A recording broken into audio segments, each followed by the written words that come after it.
Micaya, Michée en français. Parole de Yahweh qui apparut à Mika de Moréchet au jour de Yotam, d'Akaz et de Yeskia, roi de Yehuda, ce qu'il a vu au sujet de Samarie et de Jérusalem. Écoutez, vous tous, peuple, sois attentive, terre, toi et ce qui te remplit. Qu'Adonai Yahweh soit témoin contre vous, Adonai, du palais de sa sainteté. Car voici, Yahweh sortira de son lieu, il descendra et marchera sur les hauts lieux de la terre. Les montagnes se fondront sous lui, et les vallées se fendront, elles seront comme de la cire devant le feu, et comme des eaux qui coulent sur une pente. Tout cela arrivera à cause de la transgression de Jacob et à cause des péchés de la maison d'Israël. Quelle est la transgression de Jacob? N'est-ce pas Samarie? Et quels sont les hauts lieux de Yehuda? N'est-ce pas Jérusalem? Je ferai de Samarie un monceau dans les champs, un lieu où l'on plante des vignes. Je ferai rouler ses pierres dans la vallée, et je découvrirai ses fondements. Toutes ces images gravées seront brisées, tous ces salaires de prostituées seront brûlés au feu, et je mettrai tous ces faux Élohim en désolation, car elle les a rassemblés avec le salaire des prostituées, et ils retourneront aussi au salaire de prostituées. C'est pourquoi je gémirai et je hurlerai, je m'en irai dépouillé et nu, je ferai des gémissements comme les dragons et je mènerai le deuil comme les filles de l'autruche. Car sa plaie est incurable, elle atteint même Yehuda. Elle frappe jusqu'à la porte de mon peuple, jusqu'à Jérusalem. Ne l'annoncez pas dans Gath, ne pleurez pas. Ne pleurez pas. Roule-toi dans la poussière à Beth-Léaphra. Passe, habitante de Saphir, dans la nudité et la honte. L'habitante de Tsaanan n'est pas sortie, le gémissement de Beth-Etzel vous prive de son abri. L'habitante de Maroth est dans l'angoisse à cause de son bien-être, parce que le malheur est descendu de la part de Yahweh jusqu'à la porte de Jérusalem. Attache le cheval au char, habitante de la Quiche. Le commencement du péché de la fille de Sion, car en toi ont été trouvées les transgressions d'Israël. C'est pourquoi tu donneras des cadeaux d'adieu à Moréchet-Gath. Les maisons d'Exib seront un mensonge pour les rois d'Israël. Je t'amènerai un autre héritier, habitante de Marécha, et la gloire d'Israël s'en ira jusqu'à Adoulam. Rends-toi chauve, fais-toi tondre à cause de tes fils qui font tes délices. Élargis ta calvitie comme le vautour, car ils s'en vont en exil loin de toi. Malheur à ceux qui projettent la méchanceté et qui forgent le mal sur leur lit. À la lumière du matin, ils l'exécutent parce qu'ils ont le pouvoir en main. Ils convoitent des possessions et s'en emparent, des maisons, et ils les enlèvent. Ainsi ils oppriment l'homme fort et sa maison, l'homme et son héritage. C'est pourquoi ainsi parle Yahweh, voici, je projette contre cette famille un malheur dont vous n'enlèverez votre cou, et vous ne marcherez pas la tête levée, car ce sera un temps de malheur. En ce jour-là, on fera de vous le sujet d'un proverbe, on gémira d'un gémissement en disant, nous sommes dévastés, dévastés, la part de mon peuple, il la change de main. Comment nous enlève-t-il et partage-t-il notre terre à l'infidèle? C'est pourquoi il n'y aura personne qui jettera le cordeau pour ton lot dans l'assemblée de Yahweh. Ne prophétisez pas, disent-ils, ne prophétisez pas de telles choses. L'opprobre ne s'éloignera pas. La maison de Jacob dit, l'esprit de Yahweh est-il impatient? Sont cela ses actes? Mes paroles ne sont-elles pas bonnes pour celui qui marche droit? Hier, mon peuple s'est levé en ennemi, vous dépouillez le manteau de dessus le vêtement à ceux qui passent avec sécurité en revenant de la guerre. Vous chassez les femmes de mon peuple hors des maisons de leurs délices, vous ôtez pour toujours ma gloire de dessus leurs enfants. Levez-vous et marchez, car ce n'est pas ici un lieu de repos.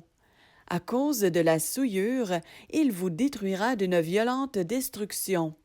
Si un homme marchant selon le vent et le mensonge ment en disant « Je te prophétiserai sur du vin et sur les boissons fortes », il deviendra le prophète de ce peuple.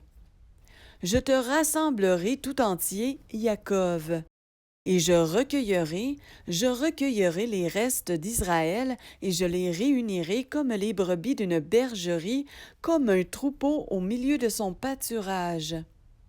Il y aura un grand bruit à cause de la foule d'êtres humains. Celui qui fait la brèche monte devant eux, ils font la brèche, passeront la porte et sortiront par elle. Leur roi passera devant eux, Yahweh sera à leur tête. Je dis, écoutez, s'il vous plaît, tête de Jacob, et vous conducteurs de la maison d'Israël. N'est-ce pas à vous de connaître ce qui est juste? Vous haïssez ce qui est bon et vous aimez ce qui est mauvais. Vous leur arrachez la peau et la chair de dessus les os. Vous dévorez la chair de mon peuple et vous lui écorchez la peau, ils brisent les os et les mettent en pièces comme dans un pot, comme de la viande dans une chaudière. Alors ils crieront vers Yahweh, mais il ne leur répondra pas. Il leur cachera ses faces en ce temps-là parce qu'ils se sont mal conduits dans leurs actions. Ainsi parle Yahweh contre les prophètes qui égarent mon peuple, qui proclament la paix quand leurs dents ont de quoi mordre, et si quelqu'un ne leur met rien dans la bouche, ils publient la guerre contre lui. C'est pourquoi la nuit sera sur vous afin que vous n'ayez plus de vision. Elle s'obscurcira afin que vous ne deviniez plus.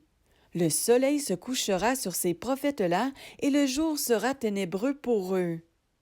Les voyants seront honteux et les devins seront confondus, ils se couvriront tous la barbe, parce qu'il n'y aura aucune réponse d'Élohim.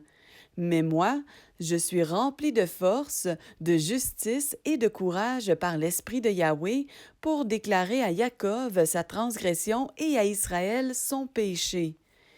Écoutez ceci, s'il vous plaît, tête de la maison de Jacob, et vous, conducteurs de la maison d'Israël, vous qui avez la justice en abomination et qui pervertissez tout ce qui est droit, vous qui bâtissez Sion avec le sang et Jérusalem avec l'injustice.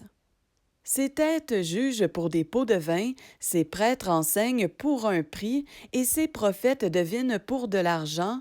Ensuite, ils s'appuient sur Yahweh en disant « Yahweh n'est-il pas parmi nous? » Le mal ne nous atteindra pas.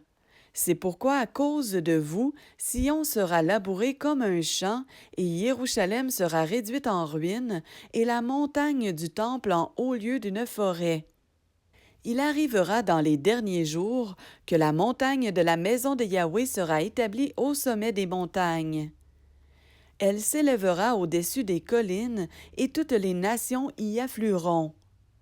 Et beaucoup de nations iront et diront, « Venez et montons à la montagne de Yahweh, à la maison de l'Élohim de Jacob. » Il nous enseignera ses voies, et nous marcherons dans ses sentiers. Car la Torah sortira de Sion et la parole de Yahweh de Jérusalem. Il jugera au milieu de beaucoup de peuples, il réprimandera des nations puissantes et lointaines. De leurs épées elles forgeront des hoyaux, de leurs lances des serpes. Une nation ne lèvera plus l'épée contre une nation, on n'apprendra plus la guerre. Chaque homme s'assiera sous sa vigne et sous son figuier, et il n'y aura personne pour les effrayer, car la bouche de Yahweh Tsevaot a parlé.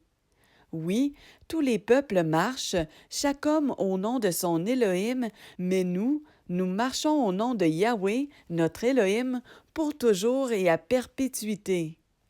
En ce jour-là, déclaration de Yahweh, je rassemblerai les boiteux, je recueillerai ceux que j'avais bannis et ceux auxquels j'avais fait du mal. Je ferai des boiteux un reste et de ceux qui étaient éloignés une nation puissante. Yahweh régnera sur eux à la montagne de Sion, dès lors et pour toujours. Et toi, tour du troupeau, la colline de la fille de Sion viendra jusqu'à toi, et la première domination viendra, le royaume sera à la fille de Jérusalem. Maintenant, pourquoi pousses-tu des cris? N'y a-t-il pas de roi au milieu de toi? Ou ton conseiller a-t-il péri, car la douleur t'a saisi comme celle qui enfante?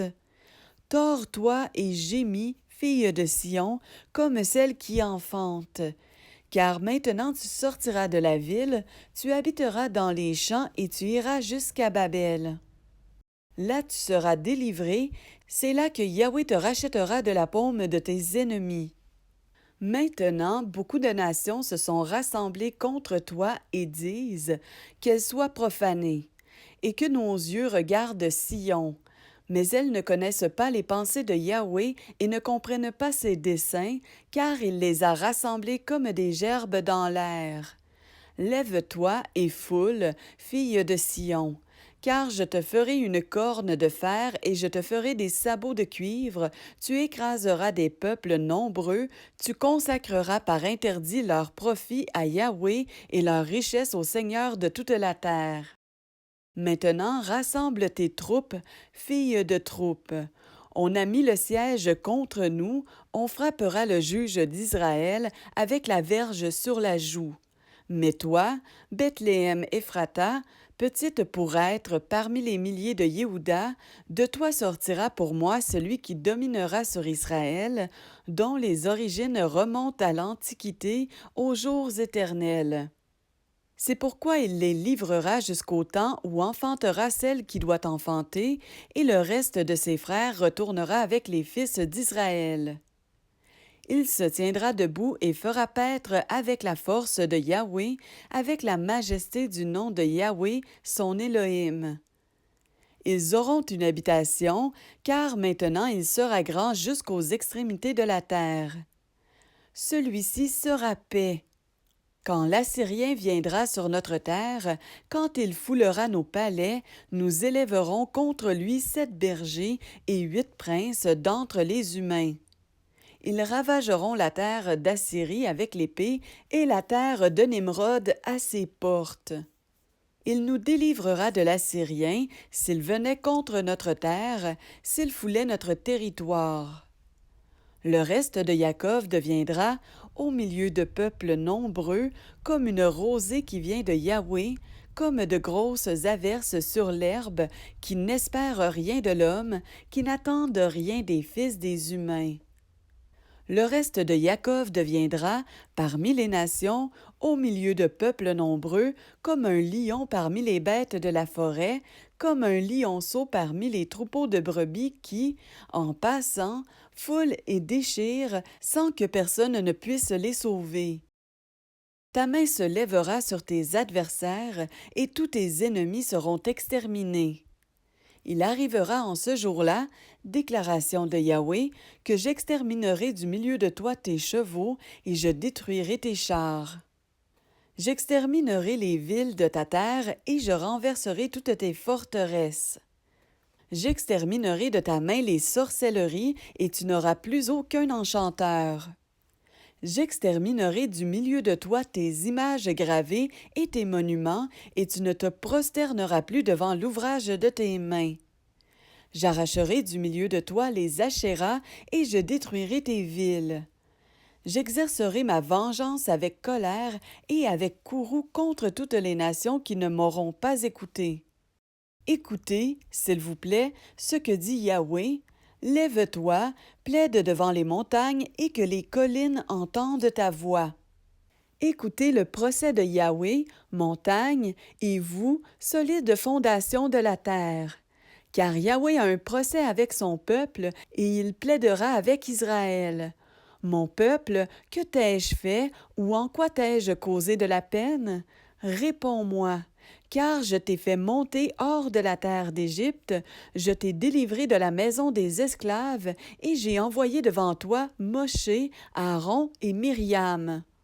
Mon peuple, souviens-toi, s'il te plaît, du conseil qu'avait donné Balak, roi de Moab, et de ce que lui répondit Balaam, fils de Béor, depuis Shittim jusqu'à Gilgal, afin que tu connaisses la justice de Yahweh. Avec quoi irai-je à la rencontre de Yahweh et me courberai-je devant l'Élohim Très-Haut? Irai-je à sa rencontre avec des holocaustes et avec des veaux, fils d'un an? Yahweh prendra-t-il plaisir à des milliers de béliers ou à des myriades de torrents d'huile? Donnerai-je pour ma transgression mon premier-né, le fruit de mes entrailles pour le péché de mon âme? Humain, il t'a fait connaître ce qui est bon et ce que Yahweh exige de toi, que tu fasses ce qui est juste, que tu aimes la miséricorde et que tu marches en toute humilité avec ton Élohim. La voix de Yahweh appelle la ville, la sagesse, c'est de considérer son nom. Écoutez la verge et celui qui l'a fixée. Y a-t-il encore dans la maison du méchant des trésors de méchanceté et un épha maigre, exprimant de l'indignation? Est-on pur avec des balances de méchanceté et avec un sac au poids trompeur? Ces riches sont pleins de violence, ces habitants usent de mensonges, et ils ont une langue trompeuse dans leur bouche. C'est pourquoi je te rendrai malade en te frappant, je te ravagerai à cause de tes péchés. Tu mangeras, mais tu ne seras pas rassasié, et ton ventre sera vide. Tu mettras de côté, mais tu n'en sauveras rien. Ce que tu auras sauvé, je le livrerai à l'épée. Tu sèmeras, mais tu ne moissonneras pas, tu presseras l'olive, mais tu ne toindras pas d'huile, et le vin nouveau, mais tu ne boiras pas le vin. On observe les statuts d'Omri et toutes les œuvres de la maison d'Akab, vous marchez selon leurs conseils. C'est pourquoi je te livrerai à la désolation, je ferai de tes habitants un objet de raillerie, et vous porterez l'insulte de mon peuple. Malheur à moi, car je suis comme à la récolte des fruits d'été, comme au grappillage de la vendange, il n'y a ni grappe pour manger, ni les premiers fruits que mon âme désire. Le fidèle est exterminé de la terre, et il n'y a plus de juste parmi les humains. Ils sont tous en embuscade pour verser le sang, chaque homme fait la chasse à son frère avec des filets. Pour faire du mal, leurs paumes sont prêtes, le gouverneur pratique la mendicité, le juge demande une rétribution, le grand ne parle que du désir de son âme, et ils tissent cela ensemble. Le meilleur d'entre eux est comme une ronce, et le plus juste est pire qu'une haie d'épines. Le jour annoncé par tes sentinelles, ton châtiment arrive. C'est alors qu'ils seront dans la confusion. Ne croyez pas à un ami, ne faites pas confiance à un intime. Garde-toi d'ouvrir ta bouche devant celle qui dort dans ton sein. Car le fils traite son père avec mépris, la fille s'élève contre sa mère, la belle-fille contre sa belle-mère, et l'homme a pour ennemi les personnes de sa maison.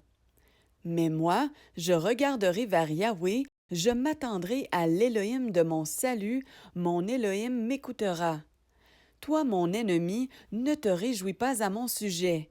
Même si je suis tombé, je me relèverai. Même si je suis assise dans les ténèbres, Yahweh m'éclairera.